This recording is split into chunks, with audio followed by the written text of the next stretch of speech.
There we go. All right, welcome to another session of the Aetherscape. And the story so far, the group is confronted by an entity that appears on their ether ship. Um, and Dan, just to give you a little bit of connection to Blue and your egg here, while Baranora and Vorvon were out fighting the parasites on the hull, your egg was acting a little bit weird, and it started glowing this bright blue glow. And then you kind of hid it in the captain's chambers to keep anybody from No, seeing your egg acting up. But apparently something emerged from the egg and began to interact with the people on the on board the ship.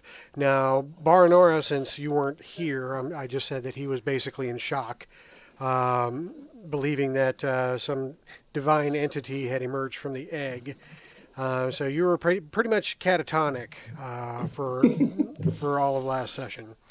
But the entity that did emerge claimed to be a shard of a djinn called Avalax, who supposedly had created this solar system, but was murdered by the sun because Avalax had the audacity to save the sun's twin, whom she was trying to murder. So the sun and her twin were in this cosmic cocoon, and they were cooking. And the sun was a little greedy, and she started gobbling up all the stellar matter and starving her twin sister out.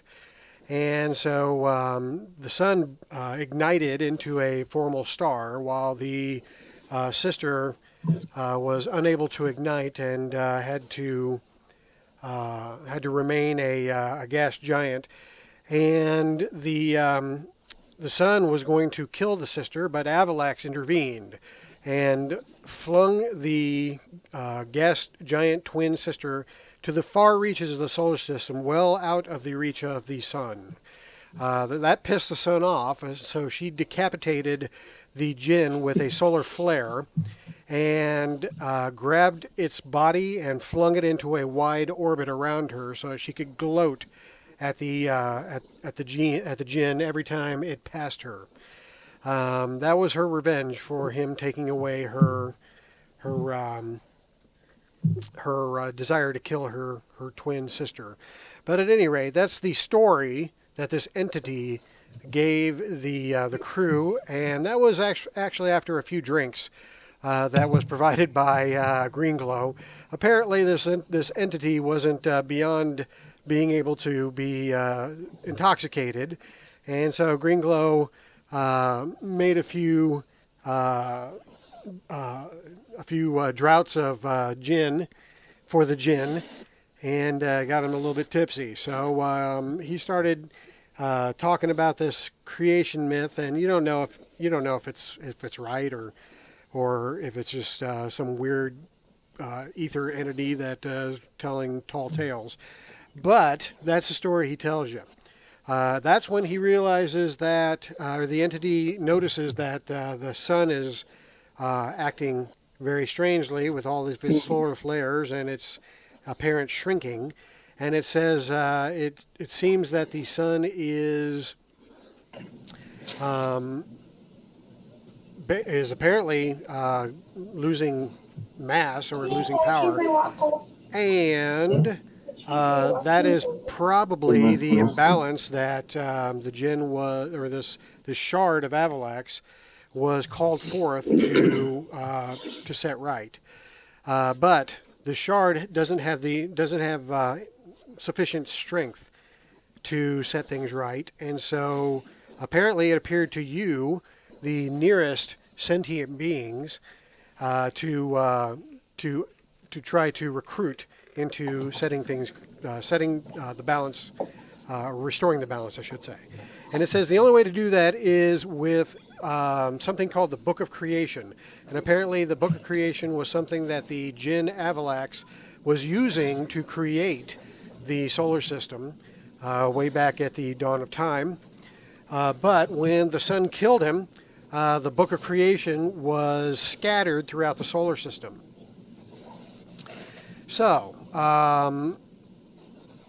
the group So then, easy job. Yeah. So the group then decides if they're going to try to figure this out, they need to talk to somebody that may know something about this book of creation. And so they recalled the children of the sun being sun worshippers, and figured that that might be a good place to start. So the children of the sun's headquarters is on a moon called Aurora, and it is one of the moons of the planet um, Volge, which is the second planet in the system. So you got your ether ship fired up and headed on over to the Volge moon Aurora. However, once you get there, you find that the Citadel of the Sun, which is in the center of the city, is under attack by the same mechanical monsters that you encountered on the moon Tartarus. Except there are many, many, many more, and many of them have formed a ginormous conglomerate machine monster that was just tearing through the town, ripping things up, killing people, and then the individual mechanical monsters were also hunting people down. So rather than try to land and get into the Citadel, you guys decided instead to change course and try to find a place to hide. And in the process, you located a family on the outskirts of town that was trying to get away. So you decided to save them from the monsters, the mechanical monsters that were hunting them down. That was an interesting little scene where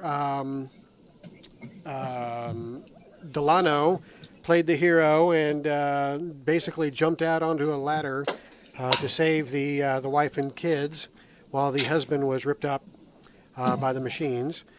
And using some teamwork, they all pulled Delano back into the ship and managed to hide in the mountains outside of town. But all of that exertion really wore your ship out and exhausted her resources. So your captain, Bot, told you that she needs some food, and you might be able to find some minerals that she can digest in the caves that you guys were hiding in. So the crew went into the caves, found some minerals, but were attacked in the process of collecting those minerals by some troglodytes.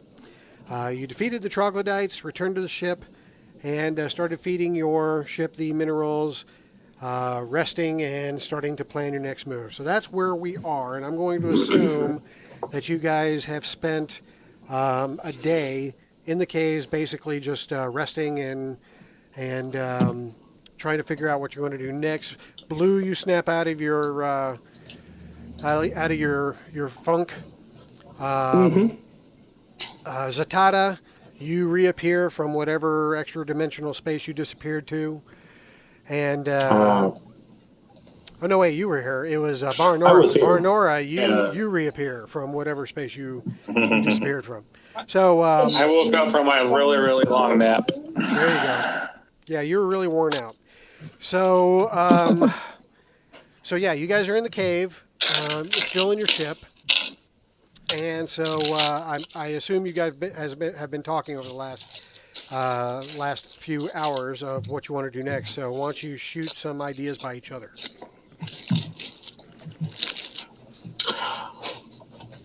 So we need to get to the library still. That's still our goal, is it not? Yep. I don't know how much of a library is left. Well, that may be, but it might be, we just go. If we're going to find out and try and find this book, then we've got to start somewhere. And that is, last I checked, our only lead. We can talk to the lady we rescued. She worked in the library previously. There you go. Before everything kind of exploded. Good place to start. Yeah, let's talk to her. Are we still in the caves? Question. Yes. Okay. Is there a mostly intact troglodyte left? But of course there is. Boom. Gonna make another friend. Well, I would be disappointed if you didn't. Okay, so my entourage is 3 strong now. Yeah. All right. So yeah, you still have Mr. Stinky the second or third or fourth. I forget what generation you're on. He's 2nd generation human, and then I have 2 troglodytes. I'm keeping track of all the generations that go by. Very good. We're big on recycling. Well, that's important. Okay. Sure. So yeah, the lady whose name was Alana, she eventually wakes up, as does her 2 adolescent children. And the children are freaked out by Vorvon and Zatada, but they are totally enamored with Green Glow, and they think Blue is pretty funky looking. One of them wants to ride your tail, and Don't they all? and but the lady is, of course, understandably very saddened by the loss of her husband, and so she is basically keeping to herself for the most part. But she does respond if you do come to speak with her. So is anybody going to attempt to do so?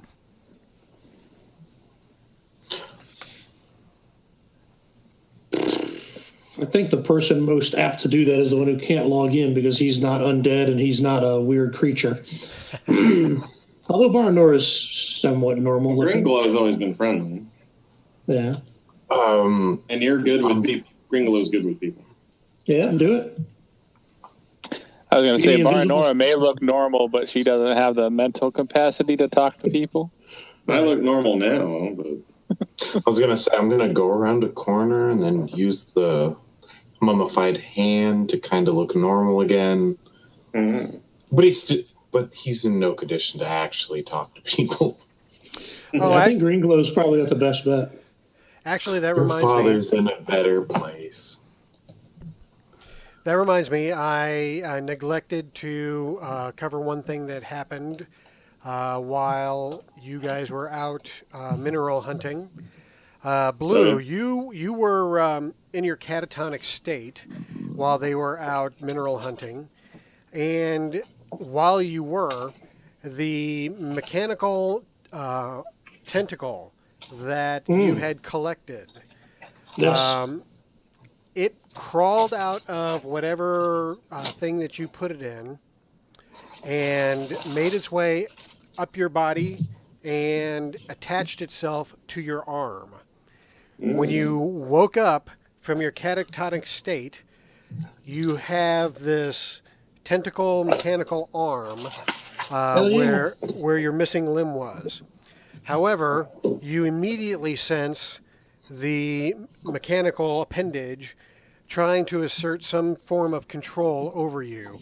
I will need for you to give me a will challenge roll with 1 bane, if you would not mind, please. I mind totally, but I'll do it anyway.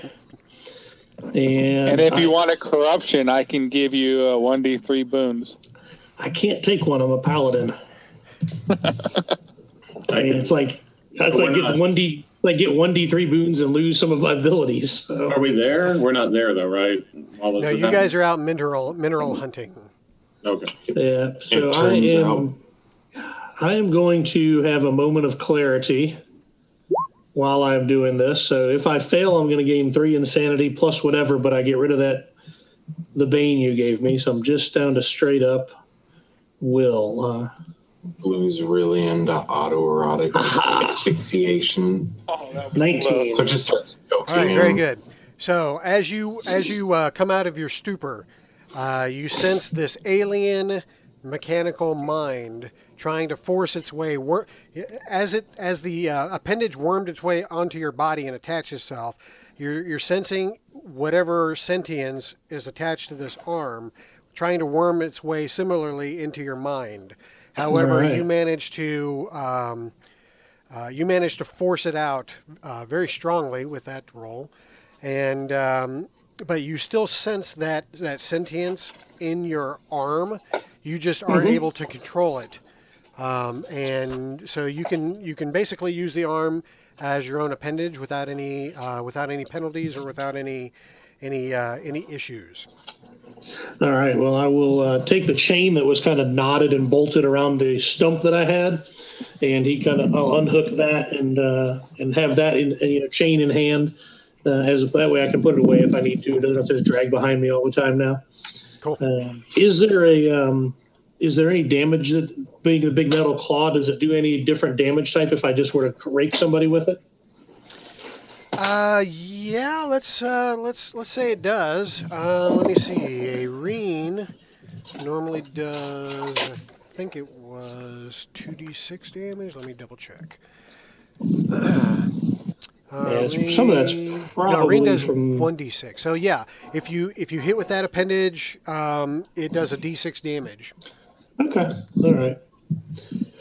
Well, my bite does 1 point, so I can use my bite attacks, I think, and then just roll an extra d6 until I get a chance to mess with it. So we should be fine. Cool. All right, I like it.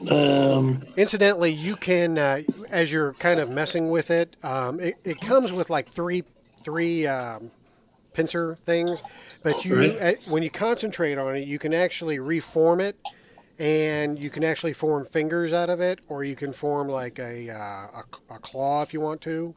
It's a claw. It doesn't change the damage that it does, but you find that you can actually manipulate the components of the tentacle to reshape it. Awesome. Well, I talk to the hand, talk to the arm as if it is sentient. And that's a great idea, Stephen. I make it into a hook on the end. So he talks to the hand. I am going to talk to the hand.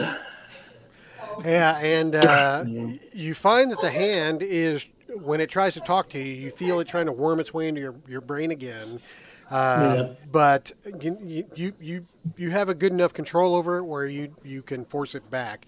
But as it's trying to talk to you, you hear many voices, not just one. All right. I want to tell it basically there's not a lot of room in there, and it's really fucking scary, so you probably don't want to go in there. You pick up a few stray thoughts coming from your arm, and most of them have to do with the arm wants you to join the collective. It says, "Join us, become one of us. Resistance is futile." That's what I was about ready to say. Where have we heard this? I'm much more of a loner type, but we'll see. You have dental. That's negotiable. They have great coverage. Mm-hmm. All right, so did anybody else lose Robert also? Yeah, I don't see him. All right. Mark's having a I hard time. reloaded, and I see him again. All right, I'm going to reload real quick then, too.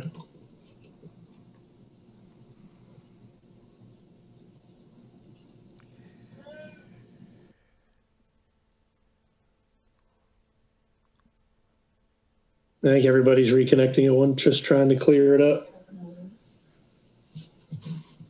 All right, got Robert back. Now I lost John and still don't have Mark. Oh, there's John. All right. Oh, and we gained a person behind Jeremy. Can you hear me now? Yeah, I've got you. Okay.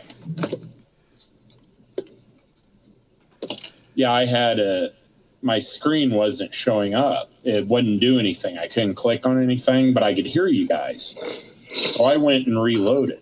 Yeah, it's definitely being weird tonight. I've lost EM Nell. I got everybody else but Nell and Mark. Yeah, I think once this goes past 5, it starts to have problems. You'll have to reconnect again, Dan. That's what I just did to get Nell back. Yeah, once you have 5 or more players, it seems, it starts to just have constant problems. How do you reconnect? You hit the gear icon, and then all the way at the bottom, the second from the bottom button is reconnect. I see Mark and don't. I see Mark. Yeah. Hold on. Okay. Everyone is here on my screen. I'm here. Yeah, I see Rob. Everybody here? I have everybody. I got Mark's icon, but no video. But everybody else I have live. Yep, I have everybody. same here. Yay. I see everybody except Mark. Mark, can you hear us? Can you hear him, Mark? Marco? Can you hear Nell? No, he can't hear you, Nell. So Mark can hear John. Yeah, he can hear me. You can hear What the Darren? shit? Gotta reload again. We can relay. I'll relay everything Nell says. Oh, God. Oh, no. All right. Yeah, I hate to get started without Mark. I know he's diligently trying to connect with us, but since I got the majority of you here, I have to go with the needs of the many outweigh the needs of the few, or the Mark. So sorry, Mark. More Star Trek references. Yeah. Well, I gotta counter all the Star Wars references that the game started with. So, actually, I'm more of a Star Wars guy than Star Trek. But anyway, okay. Yeah. So that happens while you guys are out mineral hunting. So Blue has a new arm when you come back, and he snaps out of his out of his funk. And so that's when you take your rest, and then the next day, you guys are trying to figure out what to do. Green Glow, you are kind of tooting around the arms of the ship, and you notice that there have been some changes overnight, and it appears that the machinery that was growing in the arm that you were in just the previous day seemed to have started blinking on some lights and have a couple of new levers that have come up, and it has what appears to be a window that you can see through the arm to a limited view outside of the arm. When you start messing with some of the levers, you figure out that the ship has grown a type of weapon. Okay. Give me an intellect challenge roll, and you have what was your profession again that you were using last time? Oh, I didn't. I used my special. I used my use fortune, I think.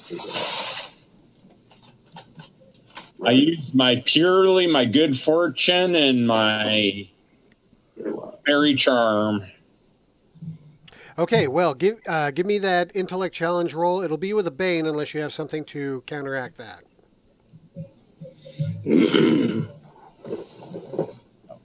So I click that, and I go back to... Incidentally, all of you have fortune, so don't forget that. And I can give 1d3 boons if you guys want a corruption. So just keep that in mind. Okay, I think I did it. All right, very good. So you are able to figure out pretty quickly that by moving this lever, it moves the gun this way and this way, and by moving this lever, it moves it this way and this way. And using a combination of the two levers, you can kind of move it in a in the direction that you're wanting to move it in. And there's this big red glowing button right in between them that if you push it, something is going to come out the other end of that gun. Okay. I want to connect to the ship, touch the ship. Sure. And my thoughts in, it would be really great if there was an additional miniature version of this control sitting on top. That would be perfect for my size. Okay, and In response to your thoughts, the whole control panel basically begins to morph into a smaller version that actually. I want to adjust an additional panel personally. That was my thought. So somebody big can operate it, but I can too. Oh, okay. I misunderstood. So yeah, it then forms in a space on the control panel that's not currently occupied by controls. It forms like a miniature version of the larger control panel, and it seems to have the same functionality as the larger one. And I touch the ship again, and I go, "Thank you, ship. Thank you." And you sense The ship that has a name. it senses that, or you sense that it is anxious for you to try out its new appendage. Are we still? Well, is there any targets nearby? I don't know where we're at exactly. You're inside a cave. cave, so really the only target is a cave wall or the ceiling of the cave, which may see not Mark. be a great idea. Yeah, I'm just gonna let it sense, and soon as we're out, we'll play. And she seems pleased by that. So, okay, now where are we? I was supposed to talk to somebody. You are supposed to talk to the lady that Delano saved from town to see if she knows anything about the library and the book that we are hunting for. Okay, I'm going to fly over to the lady. Okay. And of course, I'll be visible. I'll glow. And I'm going to say, "Hey, can I ask you a few questions?"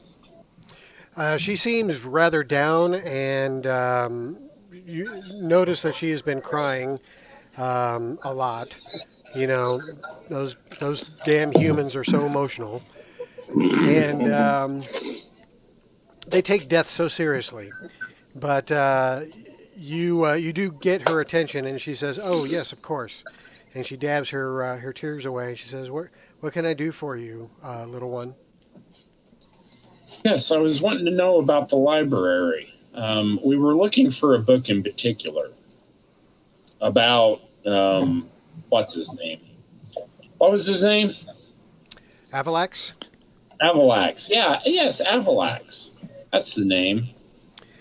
There was this book of creation I have heard, and any information about him in the book of creation would be incredibly useful.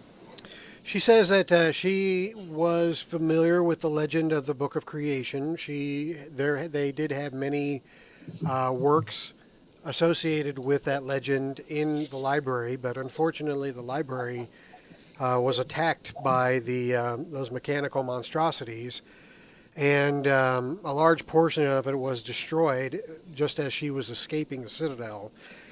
So she doesn't know if the Citadel or the library survived that final blast that those machines made when they departed. But she is familiar with what you're referring to. She just doesn't know a whole lot. So did you have any specific questions? Well, you wouldn't know where the book of creation would be.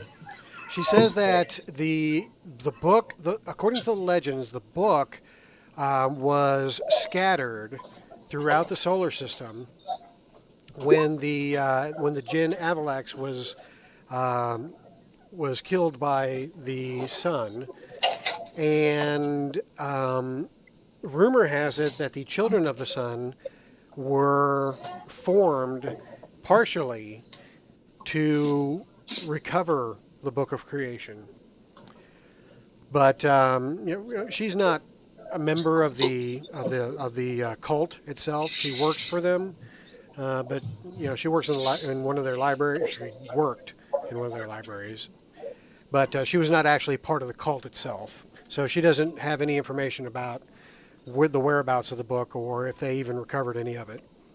If the cult members were in trouble and trying to escape this kind of destruction, for instance, do you know where they might go? She says yes. They had created a sanctuary deep beneath the Citadel, and she was actually trying to get to it when the machines attacked, but her access was cut off by part of the Citadel collapsing. So she had to exit the Citadel with her family and try to escape into the mountains. But yes, there is a Citadel, an emergency Citadel, somewhere deep beneath the or sanctuary deep beneath the Citadel.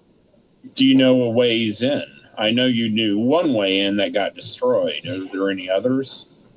Well, there were many entrances that led, or many portals that led to the sanctuary, but the amount of damage that the Citadel had sustained, she is very doubtful that any of those are still accessible. How about another library?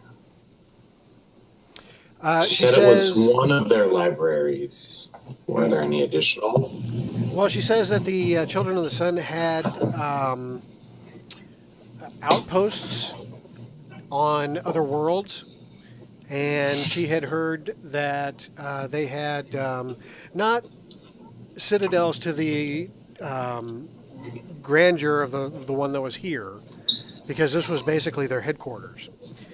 But they did have outposts that they did keep people and information at. So she had heard that there was a library at least one or two of them, but she never visited them. So we have an option to check libraries. We can try to locate an entrance. There might be one on the We got a gun too. We can blast our way through an entrance if we need to. I don't think that's a good idea. They're trying to hide in there, and then we're just going to shoot our way in. Yeah. Well, if we had. Green Glow, she asks you if any of you have seen any signs of the Clockwork Angels.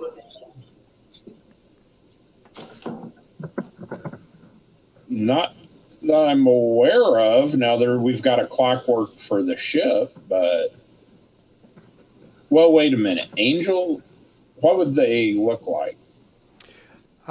And she can tell that you don't know what she's talking about. So basically, she says that the protectors of the Children of the Sun are clockworks that they're winged clockworks that people call basically clockwork angels, and so they were trying to protect the Citadel from the attack, but she saw many of them destroyed. So she was hoping that perhaps some of the clockwork angels may have survived.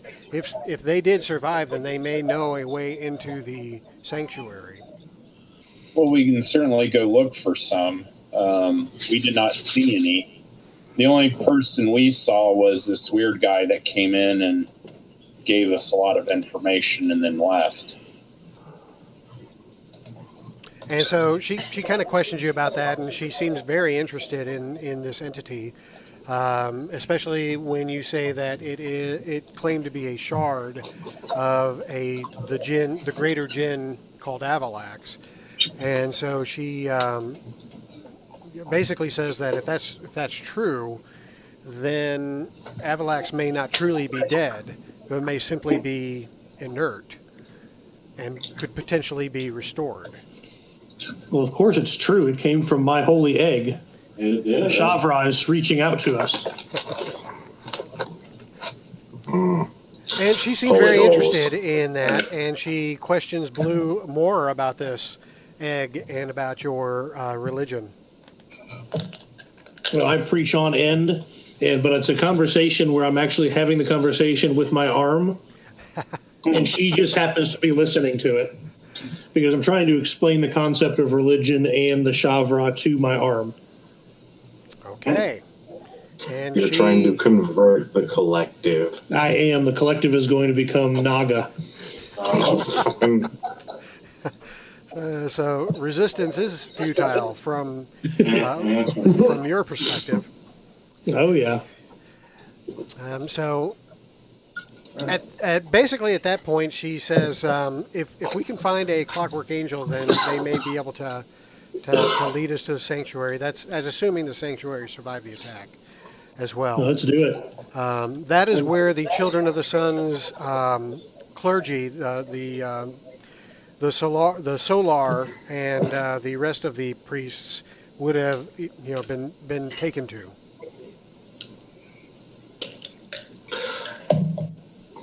So,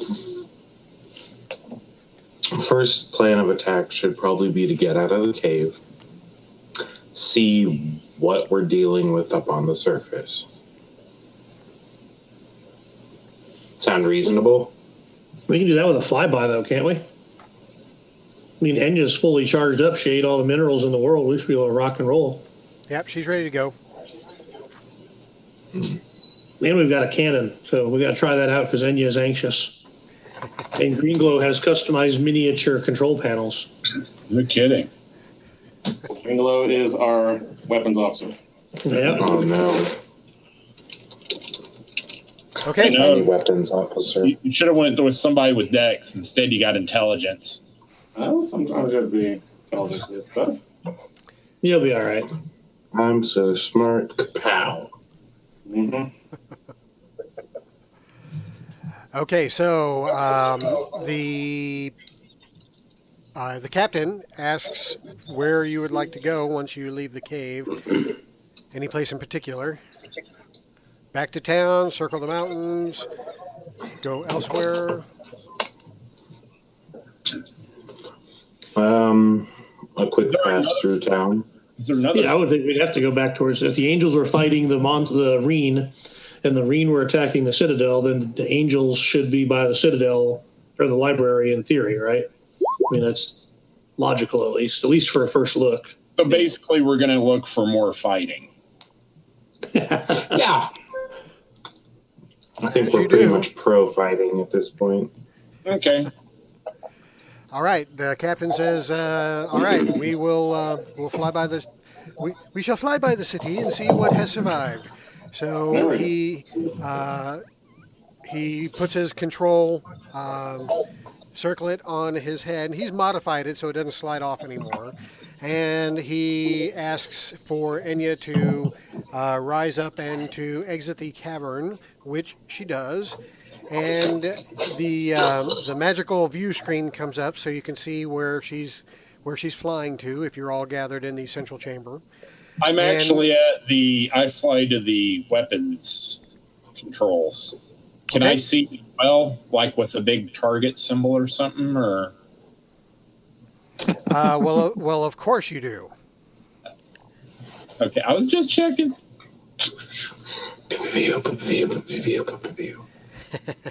Okay, so you're playing with the controls and you're moving the cannon around and everything. One thing you notice is that the other arm is not responding to your controls. Other arm. I explained to Zatanna how to use Zatanna. How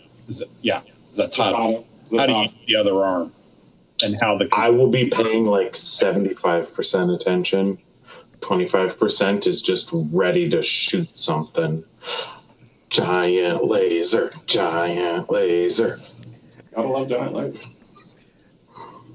Okay, so you and Zatanna are messing around with the controls, trying to figure those out, and the rest of you are kind of huddled in the main chamber with the view screen on, and you can see that the devastation is vast. It's just like the scene from Independence Day after the mothership basically blows up a city. It's just shells of buildings remain. Everything seems to have been laid waste. The central building, which was the Citadel of the Sun, there's just portions of it that remain standing. The rest of it has crumbled down in on itself. The area for miles around the city is also laid waste. So vast devastation from that final attack. As you're flying around the city, you're looking for anything that's moving, and you're not seeing much, but you you do see that the Citadel itself, there are some portions of it still standing, just not much. And as you do a flyby, you can see that it looks like there may be um, some parts of the structure that you might still be able to enter into with some digging. But also, give me perception challenge rolls with a Bane. Everybody in the control room. 11. Okay. Perception of Bane. One Bane. Un Bane. What about people not in the room? Then you don't get a perception challenge roll. Fuck. Okay, we got 1, 2, 3. 2 are in the arm, so they don't get to do it. And so Fair enough. I've got a 3. a 3. Okay. Nice rolling. So Blue and Vorvon almost simultaneously. You notice, not in the ruins, but in the sky above the ruins, you notice some movement. But it's a tiny speck, and it's off in the distance, and you can't quite make out what it is, but it looks like something is moving around in the air a significant distance away from where you're currently at. I pointed out. Blue, do you see that too? Oh, I see that thing up there. It looks like a tiny speck way off in the distance. We should flag it down and ask if it knows anything. You are wise. The hand then makes mouthing gestures out of my claw, except it's like 3 seconds later, so it looks like it's a delayed what do they call it? Overdub. Yeah, like YouTube. Okay, so Bot says, would you like me to ask Enya to zoom in on that image? Oh yeah, zoom in. That's a good call. Magnify. Okay. And Well, you're the captain. you see The perception isn't there. They just actually move the ship closer. So it just appears closer. No, she can actually zoom in. So right. she her eyesight is much keener than you biological creatures. And Keen Enya eyes. right. And so on the view screen, you see the image magnify, and you can tell that it is a winged humanoid that is carrying what looks like 2 other humanoids, and it seems to be flying towards the ruins of the Citadel. The winged humanoid appears to be made out of metal and mechanical parts, but it looks completely different from the mechanical monsters that were attacking the city. This actually looks like a humanoid female. Like if you were to sculpt a woman out of machine parts, that's what this looks like. Only it has wings, and it seems to be carrying 2 living humans in her arms. What is the name of the librarian that we have on board? Alana. Hey, Alana, Clockwork over here, Angel. and I point. Alana, is this that flying thing you were telling us to find? And she goes in and confirms that is a Clockwork Angel that you have spotted. All right, well then, Captain, move to intercept in a Ramming non-threatening speed. manner. Shoot it down. What? If you Shoot shoot it down, then we can meet it on the ground. Where's it at? As you wish, sir. And the captain orders Enya to start heading in that direction. However, as he does, Green Glow and Zatada, give me perception challenge rolls. 1 Bane. Okay. And I lost my controls again. What? Yeah, I'll be back. Oh.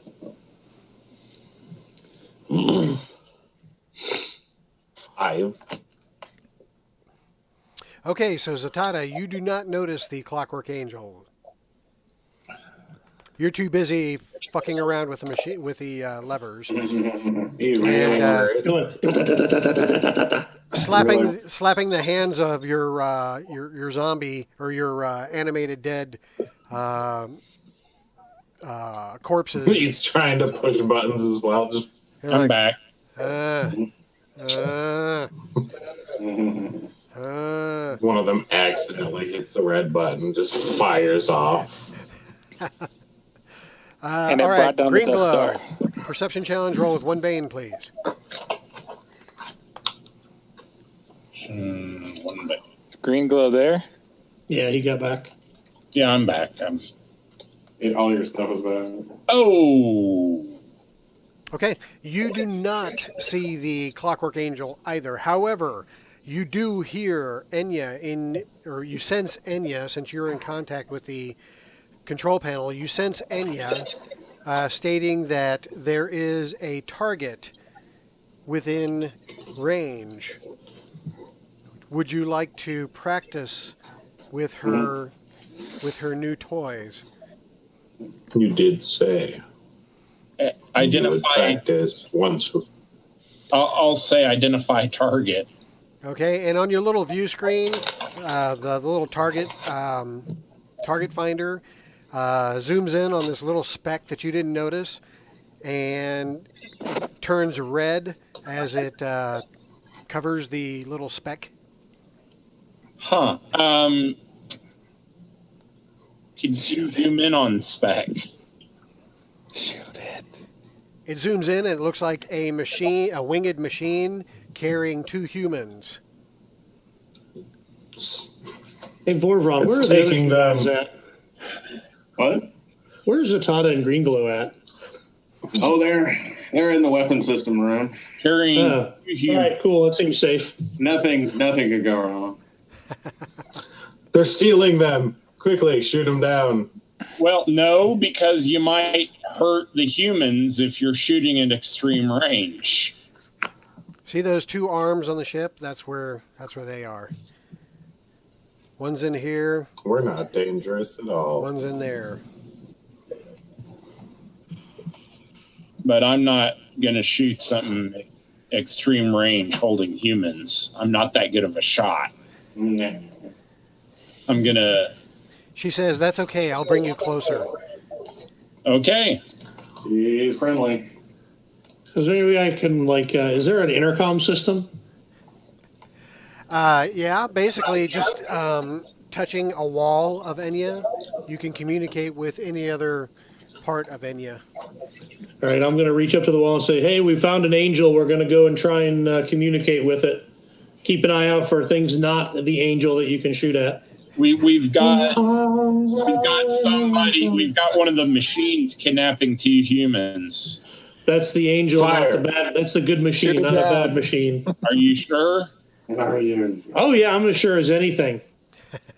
I Sure say as to can him, be. Okay. Trust him.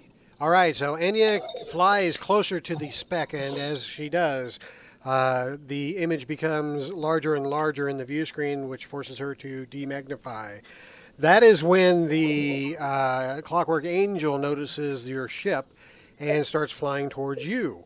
And as it does so, the 2 humans that it's carrying also are pointing towards the ship. They don't appear to be concerned with the approach of your ship. So they fly towards you, and eventually they get right up next to you and land on the wing where the port to enter the ship is located, which is always on the right wing. so we got to let him in, right? I mean, they're... They're gonna kill us. Open the door. All right, man. Send And you Stinky open to go. rear porthole. Okay, and she Send does so. Stinky to go. She does so, and as she does so, Stinky a gush of waste is expelled from the portal Does happen. because she hasn't taken a dump in a while. So she does that, and of course, the Clockwork Angel is right in front of the portal with these two humans. They are swept off the wing, but luckily the angel manages to right herself and go back on. But they are covered in this gush of excrement, Aethership Send excrement. out two pails of water on the floating disc down to their level, and then bring the disc back up and say, when you're clean, you can rise. Okay. And they clean themselves as good as they can. And when they come up onto your main deck, you see that the Clockwork Angel is actually a very, very well manufactured clockwork being that does have two wings on its back. And she is the first to speak. The two humans appear to have been wounded. They appear to be fairly weak, but they are still, they're fairly healthy. They're not in any immediate danger, but they did get some scrapes from the attack. But anyway, the Clockwork Angel addresses you all and says, "Who is the captain of this Aetherscape?" We all point to Bot at the same time. And immediately goes up. All right, so you guys all part, and there's Bot standing right there. And Bot basically responds back to her that he has been elected the captain, and she says that she's commandeering the ship so that these humans can be taken to the sanctuary for immediate care. And Bot seems to understand what this means, takes the circlet off his head and gives it to the angel. The angel then. Sorry? It says, Bot, you're a puss. Fight for your ship. Commandeering, that sounds like a very nice way of stealing. Mm-hmm. They're temporarily stealing our ship. So the Clockwork Angel basically takes the circlet, puts it on her head, and commands the ship to start moving. She ignores all the rest of you, and she basically drops the two humans on the floor and goes into the command room. And you, I don't know if you follow her or not, but you definitely sense the ship moving. And anybody that does follow her into the command room see on the view screen that she's commanding the ship into an area on the other side of town that you haven't been to yet. And she has the ship go to a lake that is a couple miles outside of town and orders the ship to submerge. As she does so, the ship dives into the water and starts descending rapidly into the depths of the water, and the lake is surprisingly deep. She commands the vessel to enter a large subterranean cavern and navigate through a series of tunnels, and eventually she rises up into a rather large cavern. Target-rich environment, you mean? Yes. Target-rich environment of the sanctuary. And as you see on the view screen appearing before you, when Enya rises up from the subterranean lake, the cavern is just very large, and inside the cavern, a structure has been built that looks very similar to the structure that was the citadel above. And there are people moving about inside this cave.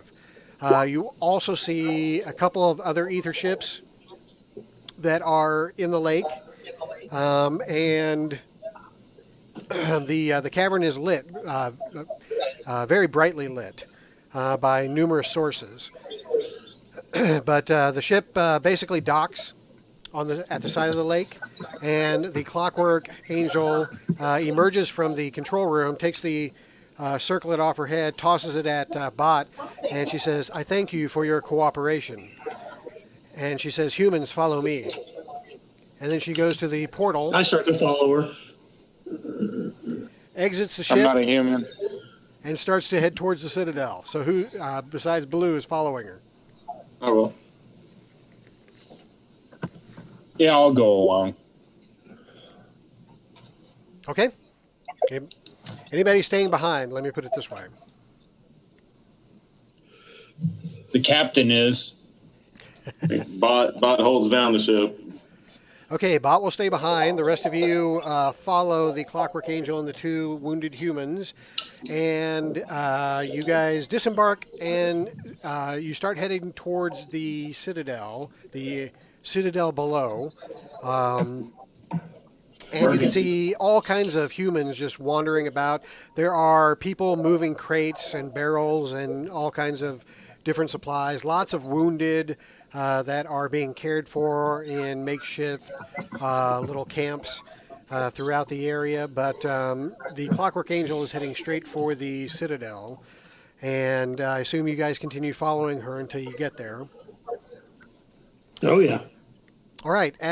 When you get there, there is an entrance, and the Clockwork Angel is allowed to enter. But then these two other Clockwork Angels basically stop anybody else from following her. And Blue, I assume you're the first because you're the first to say that you were following. They look at you and say, "What is your business with the priests?" We are here to save the world. My Reen arm comes up and I kind of push it and tuck my Reen arm back down behind my back. And just kidding. We were approached by a sentient part of a fracture of a splinter of a bottle of gin, and it told us to come and find a book of. Well, hey, what was that book over there, Green Glow? And I looked to the invisible person to answer. The Book of Creation. Yeah, the Book of Creation. We're trying to find it so that we can save the sun. All right. She asked for your name. Oh, my name is Blue. What is your name? And what are you doing later? She says, "I am designate number 72. Ooh, I wish I had met your friend 3 friends ago. You would have been designate 69. She raises a mechanical eyebrow at you and she says, I'm disappointed at how fast you came to that. She says, "I don't even know what to respond to that, so I will go announce you to the Solar. Wait here, please." I will wait for you personally. Thank you. She enters the structure, and a few minutes later, a woman that is wearing a bright yellow robe bearing the holy symbol of the Children of the Sun prominently on the breast exits the structure. It's an older lady. She looks like she's in maybe her 50s. She is human. And she approaches you saying that I am Solar Novara, and I lead the Children of the Sun. What is this about the Book of Creation that the Clockwork Angel says that you seek? I'm not sure. Hey, Blue, why don't you fill her in? I'm looking for the other Clockwork Angel. I thought you were Blue. Oh, yeah, Green Glow, you fill her in. Nailed it. I'm kind of 12 insanity at this point. I'm trying to go a little bit off. Or maybe Basically, there's this book, and I'm going to go into the long explanation that they gave me about the book and the creation of the deal, which these people already know, but I'm going to explain it all out anyways. Okay, and she are you visible as you're saying this, or are you just a disembodied voice? I'm going to be a disembodied voice right now. Okay, and she says, "So you have a fae among you. Interesting.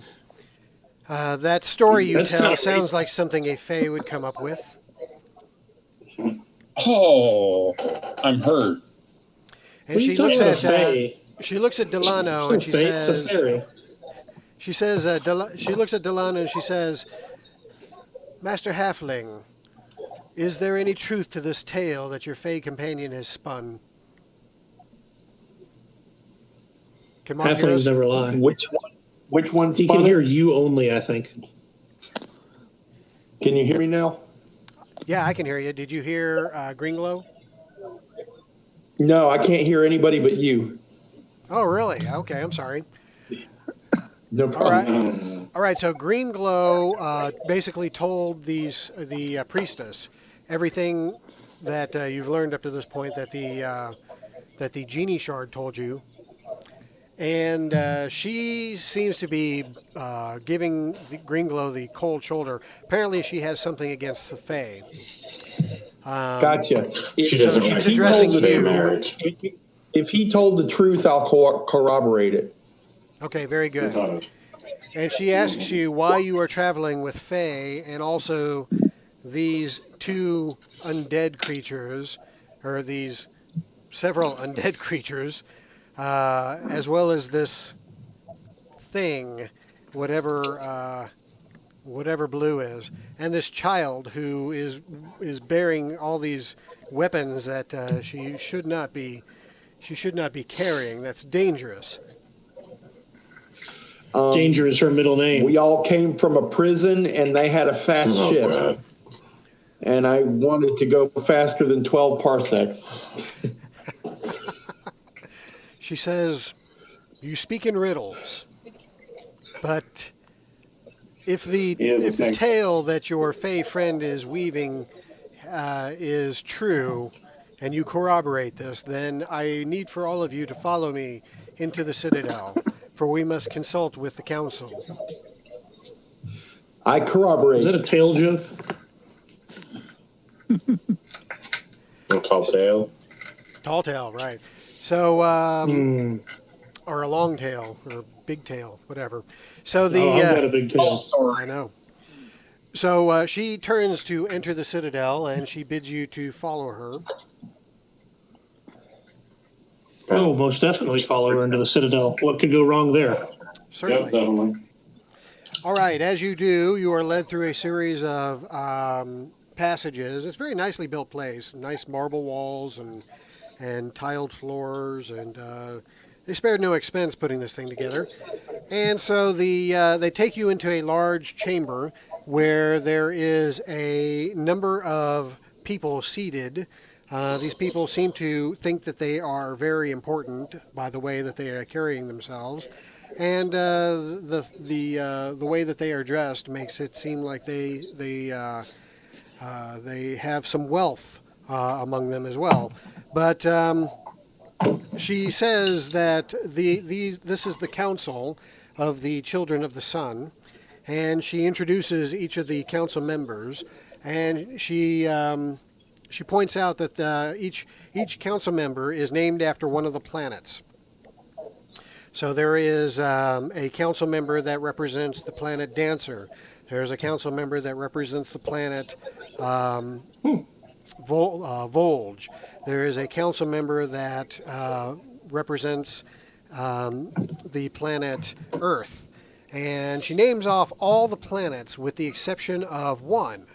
And Baranora, you happen to catch the omission of the planet Voss that she, for whatever reason, did not associate with a priest. And actually, there aren't enough priests to have a planet Voss represented. So this kind of strikes you as odd. But regardless, she tells the council that this group has been inquiring about the Book of Creation, and then she turns to you all and asks you to relate again the story that Gringlow did, which I assume Gringlow is more than happy to do so. Oh, yeah. So after you do that, one of the council members stamps his hand on the table and says, "So it is true, the end times are here." And that causes the whole council to erupt in a debate, as councils do. And she has to bring the whole thing to order. And so basically out of all the talking back and forth, you get the impression that the council has been, or the children of the sun have been trying to collect the pieces of the Book of Creation ever since this cult was formed over 200 years ago. And several of the council members are arguing back and forth that They talking about how you guys shouldn't know anything about this, that this is, cult business, that you should be taken out of here. Others are saying that if the Shard of Avalax has chosen you as the ones to bring balance back to the solar system, then who are they to countermand that? And so that's the type of arguing going on. The Solar basically brings the council back to order, and she says, the reality is that the children of the sun have been decimated. The Reen have attacked the very heart of the church of the sun, and the grand citadel of the sun has been destroyed. The city has been decimated. A fraction of the population remains alive. No telling if their outposts are the next targets if they haven't already been hit by the Reen. And she turns to you and she says, are you aware of the threat that the Reen present to all the worlds under the sun? Yes. I slowly slither backwards and tuck my arm even further behind my back. Good idea. Okay. I single-handedly, I killed one in I've one. encountered the rain many times. You feel your arm kind of fighting you, but you can sense that you can also cause your arm to kind of recoil and form like a over your stump. It can kind of crawl up your arm and make it look like armored, like your stump arm is armored if you want to be a little less conspicuous. That's what we do then. Or you can hide it behind your back and wait for somebody to spot it. No, we're gonna suck it up in the air with it.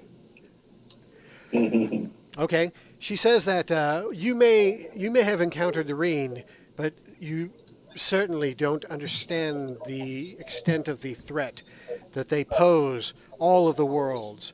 And she says, are you aware that these machines come from another universe entirely? Of course. What kind of fools do you take us for? Good answer.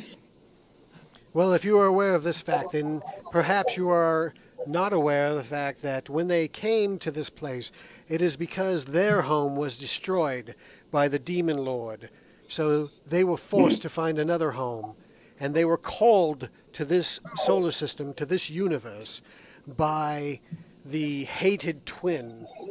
And she points to a representation of the solar system that you now notice is above you in this very rather large chamber. And when you look up, you can see all the planets, displayed in this big science classroom solar system display above you. And at the far side of the chamber, there is the representation of the farthest planet in the system, which she refers to as the blind eye. And she says that the blind eye is the hated sister. And the blind eye has a malevolent sentience that is powerful and calls out to any intelligence that will listen to her pleas. And her pleas were answered by this race of machines called the Reen. The Reen answered her call and agreed to work with her to gain revenge on her sister, the sun. And so the Reen have been working for centuries, for eons even, to build a massive machine about the blind eye with one sole purpose, and that purpose is to murder the sun. And it seems that they are well underway to accomplishing that task. She says, I take it you have noticed the sun's peculiar appearance over the last few days. Most definitely. She says that shrunk up like a something, something, something. I can't think of anything good right there. She says that, yes, that is because the sun is under attack by the blind eye, and we are powerless to stop it. Only something as powerful as the sun, only something as powerful as a jinn, a greater jinn, has any hope of stopping the blind eye and stopping the Reen from killing the sun and from stealing all of her energy. And if she does so, of course, all of the sun's children, with the exception of the blind eye, will perish in the deep, dark cold that will be the solar system when the sun is extinguished.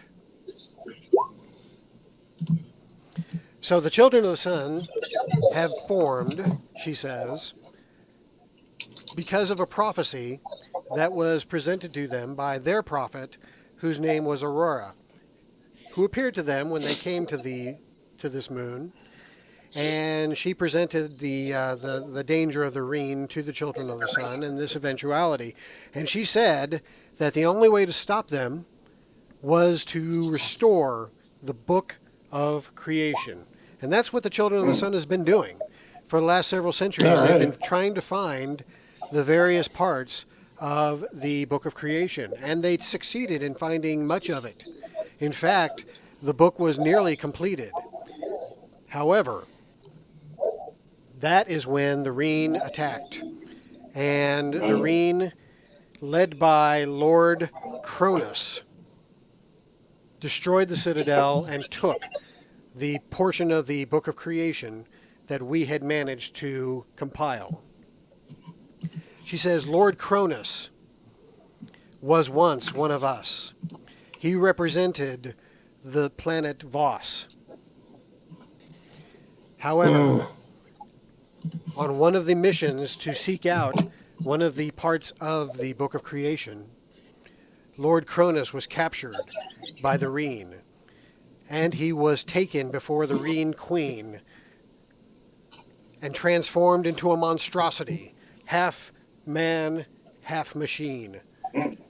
And now I eke even further back into the room. And his mind was warped by the collective consciousness of the Reen. And now he serves the Reen Queen much more than he ever did the children of the sun. He is now the greatest threat that we face besides the Reen Queen herself. And as you can see, the devastation that he and his Reen servants have caused our moon. He has the Book of the Sun that we have compiled. However, he is short 3 final pieces. If we can find those 3 pieces before he does, then we have a chance of stopping him from destroying the book. For the book can be destroyed once it is once it is completely compiled, and that is what the Reen Queen seeks above all else. She wants that book destroyed to prevent the sun from restoring her power. She says,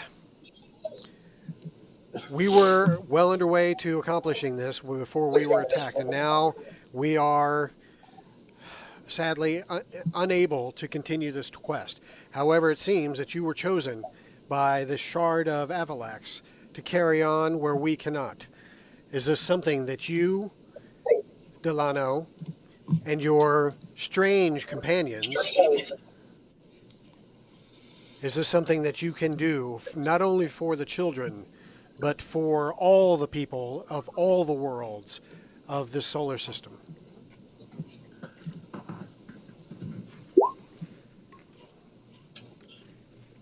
Absolutely. All right. Delano just signed you up for a massive quest. Who's in? Oh, you're our only hope. Clearly, we were chosen for this already, so your approval is Delano. not quite needed, actually. Yay! All right. So she says, all right, you're 100. signed up. No, she says, thank you, Master Halfling. Your race is noble, and you are wise. For if the sun perishes, so do all the peoples of Earth, including all of your people, and whatever worlds these others come from. Their peoples would also perish. Don't want to go away.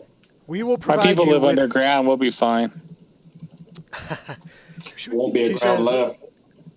She says that we will provide you any equipment or any resources that you may need, but the only other thing that we can provide you is the whereabouts of the next portion of the Book of Creation. We had actually sent a ship to acquire it some weeks ago, but the ship never returned, and we fear that that ship was lost. So we would ask that you would start there. If you seek to recover the portion of the Book of Creation, you would start at the Nebula of Madness. Seems safe. Sounds like our kind of place. Sold. It'll feel like home to me. Yeah. I'm already mad. All right, so if you guys are willing and ready, she says that she'll provide you whatever equipment you may need. That includes weapons or armor, anything basically that's in the core book. They will give you to use in your quest. They will also provide you with any potions that you may need, and they will provide you with any incantations that you may need, provided that they are, that they have it within their meager stores. So let's do this. You guys talk amongst yourselves about what you would like to request from them. I am going to take a quick piss break, and anybody who would like to take a quick piss break would be good to do so right now, and we'll pick this up in about 5 minutes. 10-4. Oh, that's not fair. I can't hear anybody. All right, Mark, maybe you can... I'll type. Yeah, there you go. All right. BRB. All right.